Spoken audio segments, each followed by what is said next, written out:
Alrighty, welcome back, everyone. We just talked about some quarterbacks that could turn college football on its head. Some big time guys, some guys that you maybe aren't talking about too much, but also some one of the best players in the entire country in Jalen Milroe that I tend to believe is the most important player in the country. But that might be a segment for another day. But let's break down some spring overreactions here. Let's go over to the ACC for the first time. We've done the Big 12, we've done the Big 10, we've done the SEC. Now it is time for the ACC, and let's start with Clemson because they are one of the most interesting teams in the country, and I think the slow fall is going to continue. I kind of hurt saying those words, to be totally honest with you, because I like when Clemson is in the mix. I don't necessarily love when they're dominating the ACC the way they did prior to the last couple of years, but I like when they're around, but the way that I'm looking at this team right now, they are still the team to beat. I have very little doubt in that. When I'm going into this season right now, they are the team to beat. They have tons of really good players on that team. They have, Cade Klubnik going into his second year as a starter. There are tons of things that are very, very, positive about this team. There's no two ways about that. But when you look at this offseason for Clemson, it felt kind of like they were a car that was just revving its engine.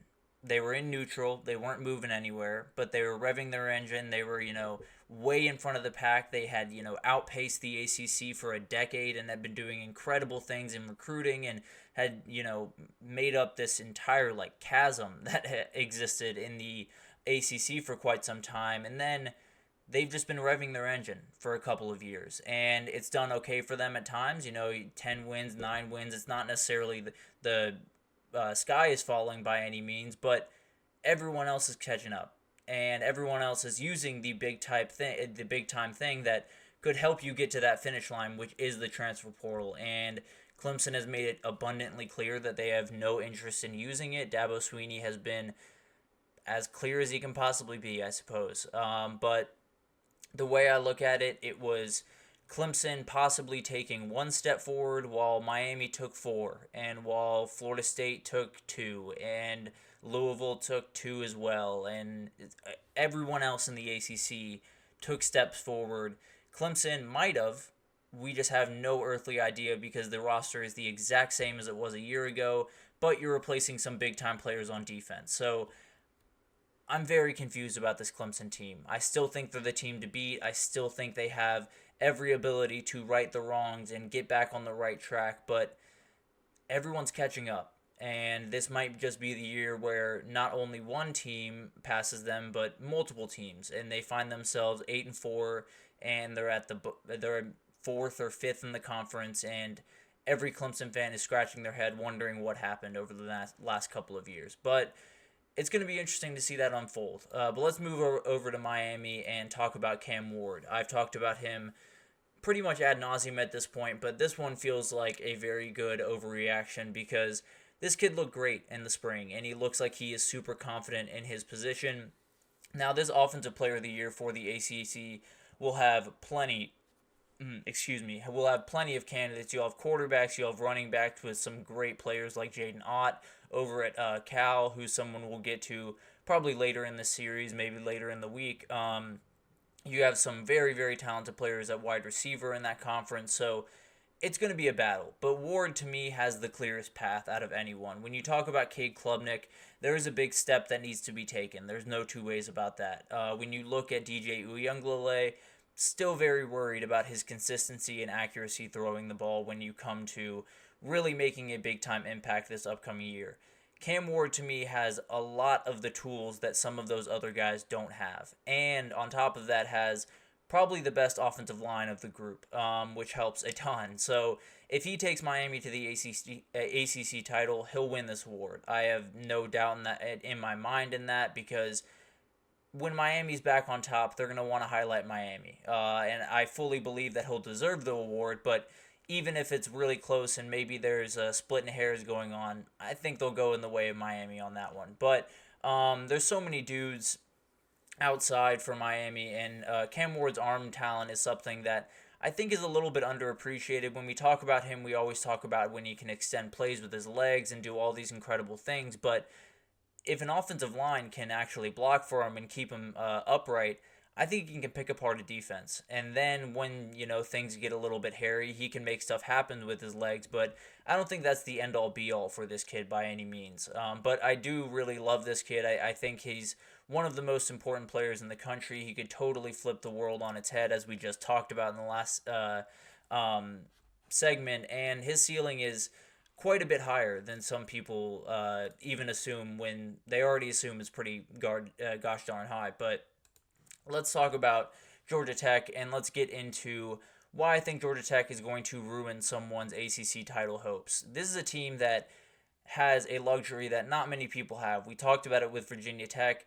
They have a quarterback that's returning with a year in the system under his belt. It's not something that is in plentiful supply by any means around the ACC, and it cannot be overestimated how big of a deal that is. This kid executed this offense to a remarkable degree. They were in, I think, the best offense in the entire conference from a scoring perspective a year ago, and return a lot of really good guys. Eric Singleton is back. They got Rutherford back. A ton of really talented guys at wide receiver. I think they're going to be able to do some things that some people just assume they can't do because they're Georgia Tech. And I kind of understand that sentiment, but this team is a little bit different. They have Florida State to start the year. They have Louisville, NC State, Virginia Tech, Miami, all on their schedule. One of those, or maybe two of those, they will win. I feel very confident in that. I think this is a team that is not to be messed with and is not to be taken lightly, because they can score with you. There's no two ways about that. So I would be a little bit wary of the Yellow Jackets if I was an ACC team, especially one that wants to get to a title game, because this is the team that could slip you up and make you just short of that trip to Charlotte. But let's finish it off here with Louisville, and let's talk about how I think the Cardinals are going to take a step back in 2024. This feels a little bit obvious. Obviously made the ACC title game a year ago with a remarkable coaching performance from Jeff Brom, a really, really good transfer portal class. But I think it's going to be a little bit rough in year two. And it's not necessarily because they've done anything wrong. The portal class has been great, but it has been a little bit more even. They've lost a little bit more players than they did a year ago, and they brought in some players that I'm a little bit more skeptical of, including their starting quarterback, Tyler Shuck from Texas Tech. It's not that I don't think Tyler Shuck has tons of ability. It's just when I look at what Jack Plummer did a year ago, he was able to execute Jeff Brom's offense to an elite level, at least 90% of the time. There were certain moments that were less than desirable for sure, but definitely did a really good job. And I think a lot of that had to do with the fact that he was with Jeff Brom at Purdue before they both came over to Louisville. Tyler Shuck does not have that luxury, and I think it's going to take him some time. I think they have some really good players at wide receiver. I think their O-line is going to be okay, but I just don't see them repeating what they did in 2023. I don't see the quarterback play being at the point where it needs to be for them to do that. The defense also, I don't think will be as constant as it was a year ago. They've lost some big-time guys. Jermaine Lole, we've talked about a number of times. Jalen Alderman, another guy we just talked about. So there's not that safety net if things don't start rolling right away. So I'm a little bit worried about Louisville. I don't think they'll take a massive step back and miss a bowl game by any means, but I do think there is a little bit of a worry of this team not being what Cardinal fans had hoped for after what was a remarkable 2023. But we're going to take our final break here, and when we come back, we're going to talk about College Football 25. The reveal was on Friday. We got so many details I want to break down. The trailer was just incredible, and I want to break down everything that you guys need to know, and we'll continue to do this as more stuff comes out. But for the time being, we'll take our fourth break, and we'll be right back talking all about College Football 25.